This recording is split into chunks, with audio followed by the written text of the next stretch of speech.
नमस्कार दोस्तों, मैं संधू आपका स्वागत करता हूं आपके अपने चैनल टेक गुरुजी पर। दोस्तों, जो आज कहानी मैं आपको बताने जा रहा हूं, ये कहानी मैंने एक आर्टिकल में पढ़ी थी जिसके ऊपर बाकायदा रिसर्च की। उसके बाद जो नतीजा निकल के आया वो मैं आपको बता रहा हूं। ये कहानी अमेरिका में रहने वाली एक लड़की एलन की है, जो अमेरिका के लॉस एंजलिस में रहती थी।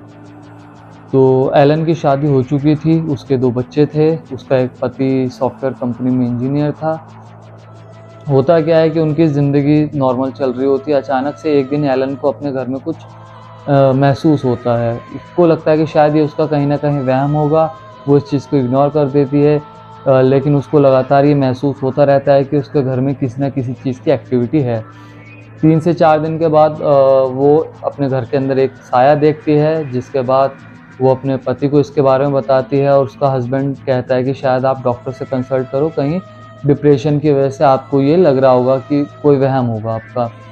वो डॉक्टर के पास जाती है, डॉक्टर से कंसल्ट करती है, डॉक्टर उसका ट्रीटमेंट शुरू करता है, लेकिन उसको कोई असर नहीं होता है। वो डॉक्टर से कंसल्ट करती है और डॉक्टर का ट्रीटमेंट चालू होता है, लेकिन उसको इस चीज़ का कोई असर होता नहीं है। उसको जो एक्टिविटी हो रही होती है घर में, महसूस हो रहा होता है, या जो उसको साए दिख रहे होते हैं, वो वैसे के वैसे रहते हैं। तो फिर वो कहीं अपने जो उसके माँ-बाप उसी शहर में रहते हैं, उनसे कंसल्ट करती है, तो उसके माँ-बाप उनको एक पादरी का नंबर देते हैं। वो पादरी को घर पे बुलाती है। तो पादरी जो होता है वो कैथोलिक चर्च से संबंधित होता है। कैथोलिक चर्च, आपको पता है कि वो जादू टोनों में विश्वास रखते हैं। तो पादरी एलन के घर पे आता है, वो उनके जो धार्मिक चिन्ह वगैरह होते हैं और बाइबल की कुछ आयतें पढ़ता है और फिर चला जाता है। लेकिन इसके मेरे ख़्याल से 1-2 दिन के बाद उसके साथ ये चीज़ें और ज़्यादा होने लग जाती हैं। तो कहीं न कहीं वो इस चीज़ से डर जाती है, वो अपने हस्बैंड को बताती है।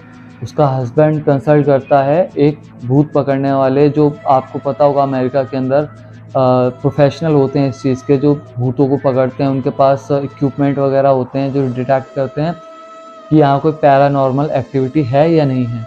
तो जब उनकी टीम उनके घर पे, एलन के घर पे आती है, वो पूरा घर जाँचती है, तो उसमें से किसी एक बंदे को कुछ स्मेल सी उसको फ़ील होता है। जब उसकी जाँच पड़ताल करते हैं, तो उन्हें पता चलता है कि ये स्मेल गैस की है।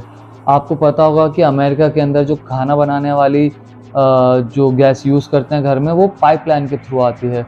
तो जब जाँच करने पर पता चलता है कि उनके घर में एक गैस पाइपलाइन जो थी वो लीकेज थी। उसके बाद गैस पाइपलाइन की मरम्मत कर देते हैं वो लोग, और घर की सारी खिड़कियाँ और दरवाज़े खोल देते हैं। और 2 दिन के बाद एलन जो है नॉर्मल हो जाती है, उसे ऐसा कुछ नहीं महसूस होता है। जब जाँच होती है तो पता चलता है कि वो जो गैस उस घर के अंदर जो लीकेज के थ्रू आई थी, कहीं न कहीं उसने एलन के दिमाग के ऊपर असर डाला था, जिसकी वजह से उसको ये सब पैरानॉर्मल एक्टिविटी लग रही थी। तो दोस्तों, सवाल मेरा आपसे फिर वही है कि क्या भूत या आत्माएँ या ऐसा कुछ होता है या नहीं होता है, ये हमारे मन का वहम होता है? अगर आपको लगता है कि ये होते हैं या नहीं होते, तो प्लीज़ कमेंट करके हमें ज़रूर बताएँ। हमारे चैनल को सब्सक्राइब करें, लिंक मतलब शेयर करें। और दोस्तों, मैं आपसे एक चीज़ और कहना चाहता हूँ, जो अगली मेरी वीडियो आने वाली है, वर्ल्ड वॉर 2 पर आने वाली है। वर्ल्ड वॉर 2 में आपने बहुत सारी चीज़ें देखी होंगी, बहुत सारे पहलू सुने होंगे, तो उसमें एक हॉरर स्टोरी भी है जो मैं आपको अगली स्टोरी में बताऊँगा। धन्यवाद।